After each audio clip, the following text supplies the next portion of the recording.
Alright, so I want to talk about something. Specifically, what I want to talk about today is factions in For Honor.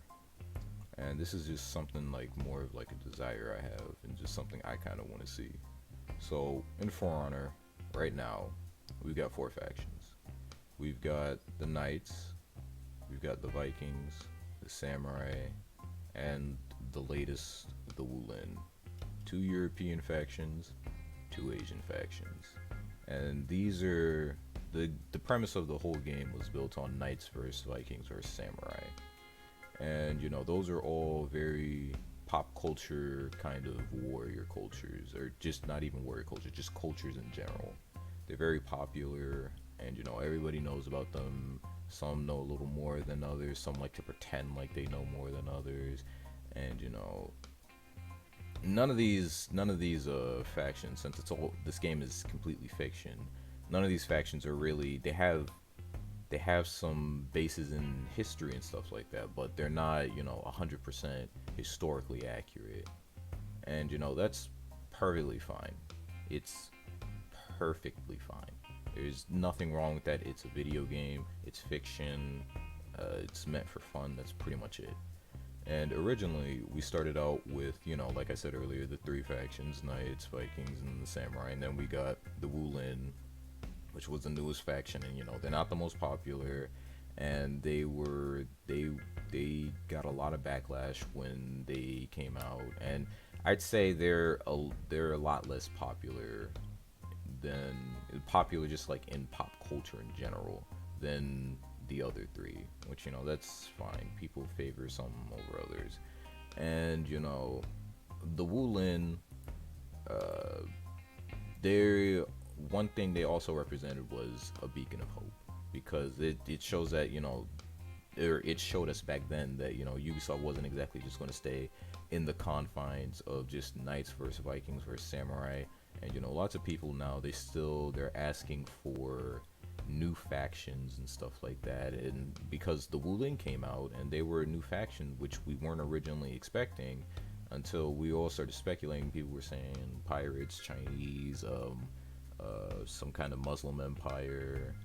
And the Wulin, they kind of strayed from the central idea a little bit, not too much, not too much. The game's still the same thing, but they strayed from kind of the original central idea just a bit, but it wasn't exactly in a bad way, which is good to me. And it still keeps me hopeful that eventually we'll get some new factions. And talking about getting new factions, most people, from what I've noticed, most people will request like Greeks, Romans, Egyptians, some kind of Middle Eastern faction, a pirate empire, some sort of native indigenous group or groups, and then like the Aztecs. But one thing I've always noticed is those are like the popular ones, right? But one thing I've noticed is that like African faction, aside from like Egyptians, like an African faction is pretty much like requested by the minority. And actually, I've never like really seen it requested at all until it gets mentioned by like me, because I personally want an African faction. I feel like that would be dope, especially since I remember one time in a dev stream, they they said part of year three that they made every character male and female, because they don't want anybody to feel restricted. They want it to be they want everything to feel diverse and customizable, and to feel like you have control over it and everything like that, which is perfectly fine. But one thing that really stood out to me was the whole diversify thing. And it was in a Warriors Den that they said this. It was like at the start of year three. I'd have to go and find it somewhere. But one thing that kind of just, when I was thinking about this, it kind of just struck me like, we have two Asian factions, two European factions, but we don't have an African faction.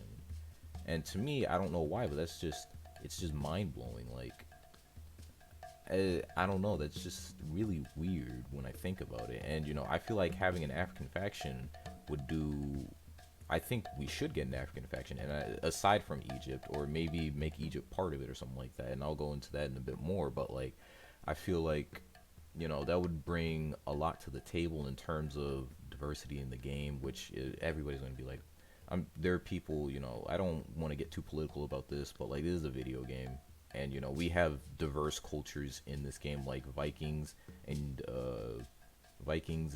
Knights. While they're both European, they're both two entirely separate cultures, and the same goes with the Woolen and the Samurai. They may be Asian, but they're two entirely separate cultures, and we get to feel some of that culture in the game, despite it being a fighting game, mostly through weapons and armor and stuff like that, and little bits of backstory that we get typically in like the character trailers. And I feel like it would be a good thing if we got an African faction, because we, of course, as humans, we get to expand our minds just a little more. And then on top of that, even if it's not completely everything's based on, even if it's not all based in reality, that's perfectly fine. But like, having an African faction would teach us a lot, and would show us a lot, and would expose us to like a lot of cool things that we may have not known. And I feel like that would be a great thing, and I feel like it has a lot to offer us, because some people may not even like. I'm sure there's somebody, if anybody sees this, if somebody's probably sitting here like, oh well, what did they do in Africa besides run around shirtless and stab people with spears? Well, there was a lot of things, and there's like hundreds upon hundreds of ethnic groups and different empires and stuff like that existed throughout Africa. And here, like, here are some empires I feel like they could take from and implement into the game, like the Songhay, the Axum Empire, the Ghana Empire. And Ghana at one point was known as the Land of Gold, that's a pretty big thing. And they did have a pretty strong military back then. A lot of these some of these African empires that I'm going to name had very strong militaries. And then the Mali Empire, if you know who Mansa Musa is, he was like one of the richest people to ever live. He came from Mali, or what was the Mali Empire. And they had, like I said just a second ago, these are all noteworthy empires that came from different parts of Africa. And then you have stuff like the Benin Empire, then Ethiopia or Abyssinia, whatever you want to call it, if you want to get technical. You got like the Mosi kingdoms, and then of course like the Zulu Empire. The Zulu are real popular, and they don't get despite being real popular, not many people know much about them, and it's fair and all that. And then of course ancient Egypt. Ancient Egypt's really popular. Everybody loves ancient Egypt. Everybody and their mamas do. And like, there's nothing wrong with that. But if we got an African faction in For Honor, I would prefer it to not be ancient Egypt, for the simple fact that I'd prefer, if an African faction gets in there, it'd be to give exposure and to kind of get rid of some of these, some of these negative stereotypes and stuff like that, or not even just stereotypes, just to get these misconceptions. That's what I'm thinking of, the word misconception. To get rid of these misconceptions that, they didn't do anything, and, that nothing happened, and they didn't ever have like cool weapons or cool cultures or anything cool over in Africa. And I feel like, having an African faction would be fair. And the one thing to this is, it'd be really difficult to do this, which after thinking about it, after, daydreaming, I realized that, this could be something that's difficult to do.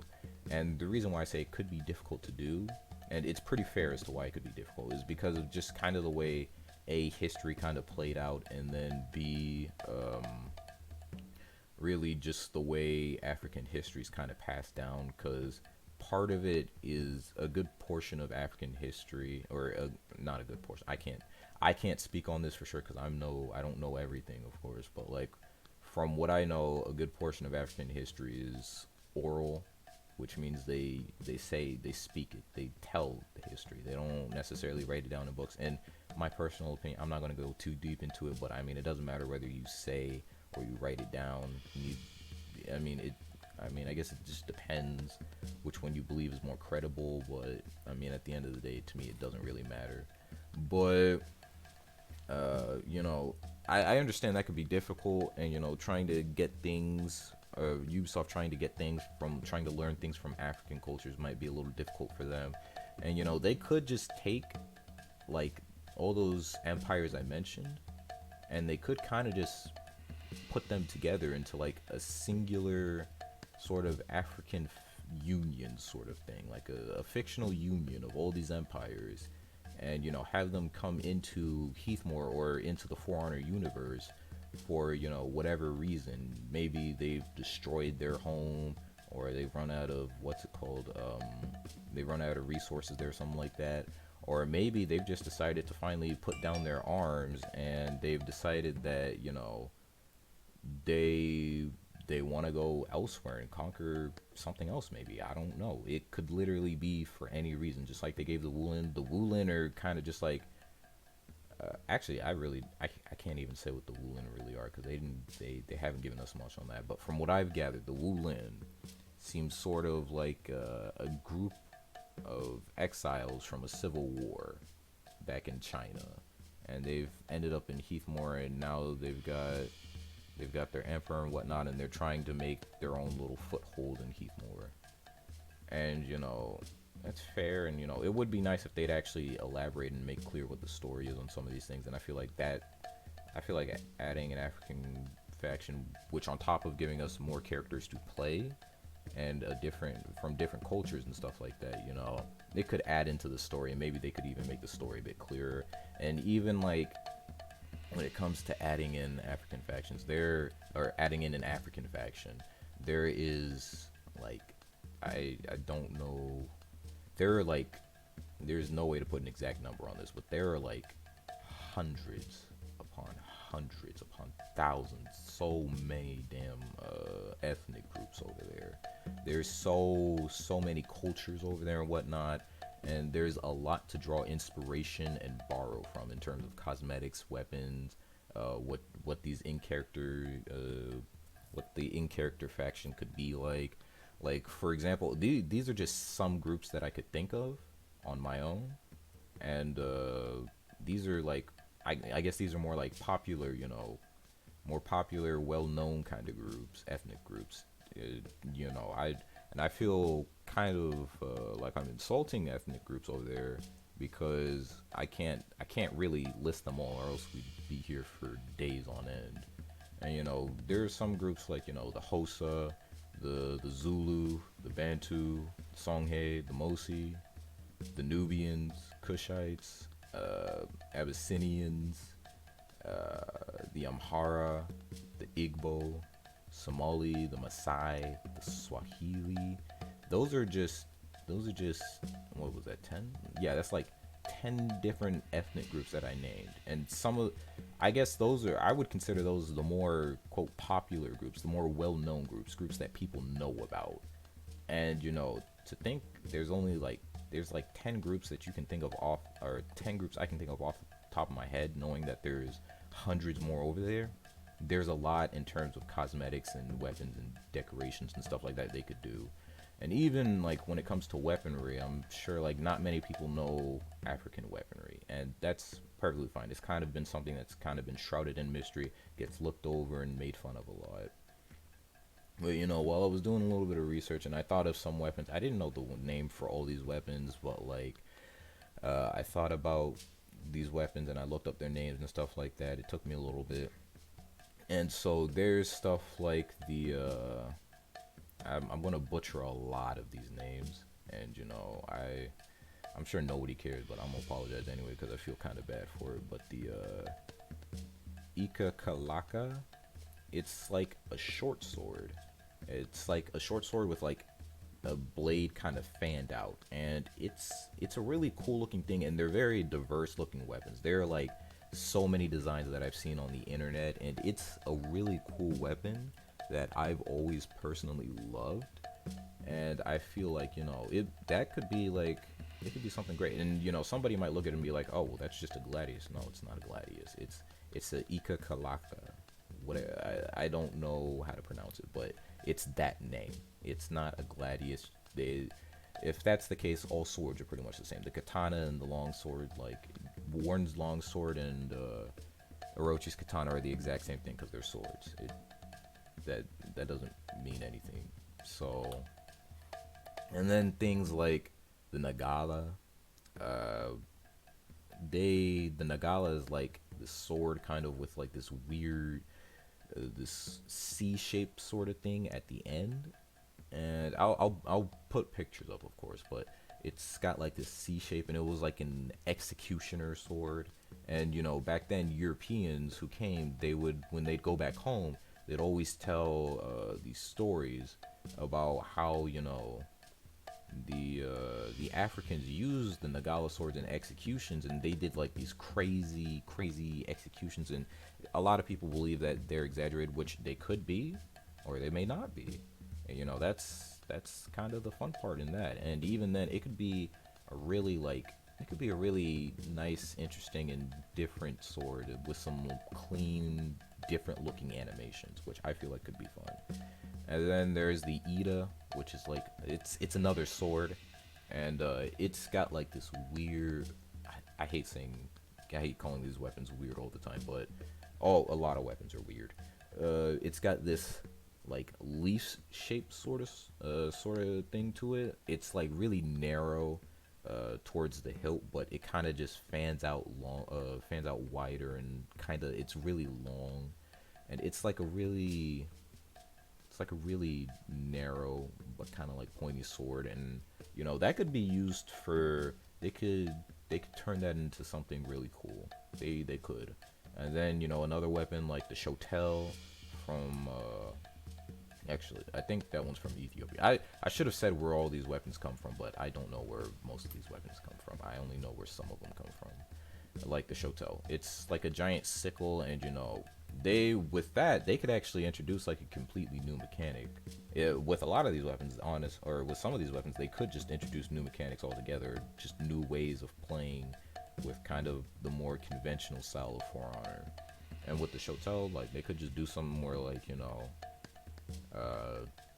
they kind of like Nusha, where they reach around your guard, or you reach around your block and whatnot, but instead of doing direct damage like Nusha does, they could do bleed damage or something like that, because a shotel would probably do a lot more bleeding, because it's like a sickle.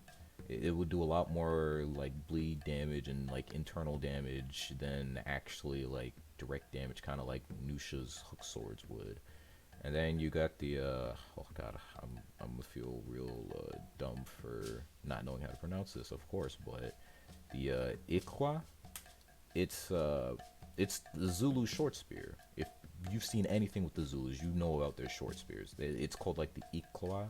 And the reason I actually found this out, and I found this out recently, and it was like the most mind-blowing thing ever. Apparently they call it that because the sound it would make when it enters and leaves your body. So it would be, they stab you with it and it goes something like that. It's something like that, and that they just decided to name it that, and I was like, that's actually kind of mind blowing. And then another weapon, the Sengis, which they're like throwing swords. It's a really unique looking weapon. It's kind of got like an F shape to it, like a curved F. And basically, like, it's used it could be used as a throwing weapon, or you could just use it in like up close hand-to-hand sort of combat sort of thing. And I almost called it a knife, and at first I kind of thought it was a knife, but then I looked at it and I was like, oh no, this is an actual like sword. And range combat in For Honor is kind of weird, but I mean, with the way people play now, it's just constantly like back up and play at a distance anyway. If they could do a character with like a throwing weapon correctly, I would 100% like completely be down with that. And then there's the Kapenga, which is like a throwing knife, which that could actually it would be another range weapon, so there would of course be some problems with that and stuff like that. But if they could definitely work on it and try to make it work, at least at the very least, even though they move it as Ubisoft moves at a snail's pace, like that would be something that's really cool. because I don't know, seeing just seeing the weapons themselves, the Kapenga itself, it's so different looking that it'd just be interesting to play with and have fun with. And then the Macrina, it's like it's a multi-barbed spear, and when I saw this, it was like the craziest thing I had. Not one of the craziest. It's one of the craziest things I've ever seen because it's just like it's something I never even would have really thought about.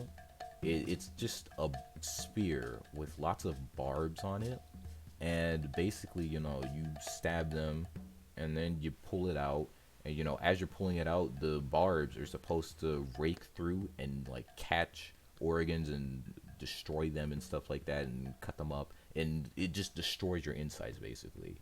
And it could be a really cool weapon, and even though it's a spear, but we already have a character with a spear. They could do another character with a spear, just like how they do characters with swords. They can do another character with a spear. And then this is kind of like this is another sickle sword, but it's not. It doesn't have as dramatic as like a curve as the shotel, the Khopesh. And I know that one's from Egypt, or I'm pretty sure it's from Egypt. And the Khopesh, it's smaller. It has the little hook to it and whatnot, and it's a really cool looking sword. And I feel like it could give us that, and we could have some fun with that. And granted, it's another sickle sword like a shotel, but they could make it drastically different if they decided to take some time and actually make these weapons feel different from one another. And I feel like there's hundreds of thousands upon like millions of weapons that we could just choose from in Africa, but we're not going to know about all these weapons. And like I said, when it came to the ethnic groups, that would take actual like days to just go through a whole list of weapons used in Africa, because Africa is a very large place and a very diverse place. There's lots of things going on, lots of groups, lots of different ideas and thoughts and stuff like that. So it's just, I see why it would be difficult to make an African faction, but then again, I feel like at the end of the day, that would be great for us, and it would benefit literally everybody. I feel like the devs could have fun making, the devs could have fun with that. Of course, it wouldn't be too popular, but it's just something that could happen, and something I personally would love to see, especially because they don't African empires and stuff like that don't get a lot of light, so they don't get to show off their badassery like the samurai or the knights or the Vikings or even the Wulin. They don't get that opportunity in any kind of media typically.